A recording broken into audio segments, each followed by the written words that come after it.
quick halakha regarding halachot of Yom Tov. Rosh Hashanah is considered a Yom Tov. There's a couple things we have to know. Things which are, everything that's not permitted, which is forbidden on Shabbat, is forbidden on Yom Tov. Chutz me ochel nefesh. Ochel nefesh is the need of a person. Now, I need this, I need that, so I can do a lot of things.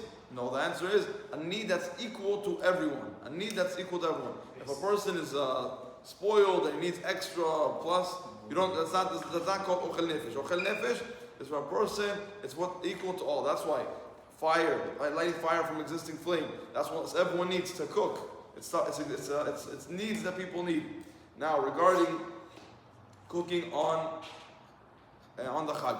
Cooking on the Chag has to be from an existing flame. The gafru, the match, is not considered muktzeh. You can take from one flame to another. After you lit the flame, after you've lit the gas that you want, or the flame that you want to light, you cannot extinguish it with your hands. But that's called kibuy on Shabbat, and on Chag, it's considered extinguishing a flame, which that's a prohibition.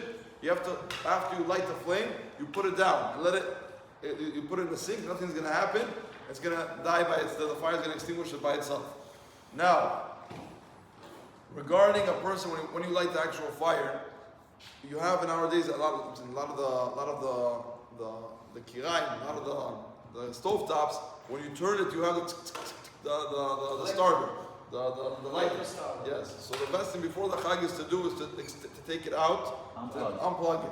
Sometimes there are certain type of kitchens which are built in. You have to take different type of closet, like the different type of parts out in order to get it. It's very, very hard.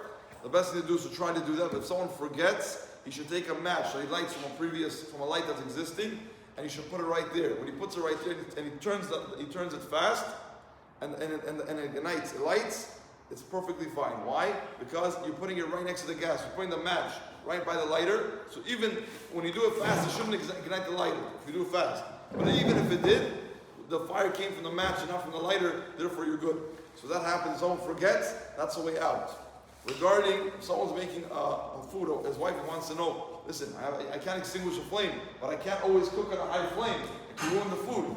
So you're allowed to lower it. You can't extinguish it completely, but in order for the dish to go good, let's say like rice. The rice has, in the beginning you need a higher flame, then you lower it towards the end.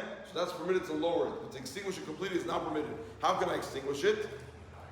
Well, making it higher is permitted. Because you're adding, that's it. No, but lowering only for the need of the food. Now, it has to be for need of the food. You can't lower it now because you want to have, let's say, you want less gas used. No, it has to be before the actual.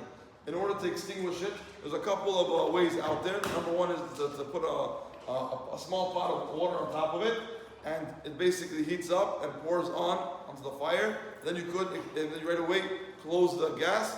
But make sure you use that water. You can't just use it to extinguish. That's it. Use it for tea or coffee. A lot of people use it for eggs. They put eggs inside a small pot, and it basically overflows and extinguishes. And you eat the eggs, so you didn't do it for no reason. Now, something very, very interesting out there is called a thermocouple. Thermocouple is basically a small thing. Not all stoves have it, but it's basically a piece that stays out over there. And when it stops getting heated, it automatically stops the gas from coming in. But it takes time. So you can take a spoon and cover the thermocouple on the stove top, and then the heat is not going to be as strong. So it's going to think there's no gas coming in, so it stops. There's no flames and there's gas leaking out, so it's going to stop it from the source, and that's permitted on the Chag. It's a very interesting idea. If you have a thermocouple sticking out, not all of them have, some do. You put a spoon over there and it helps out.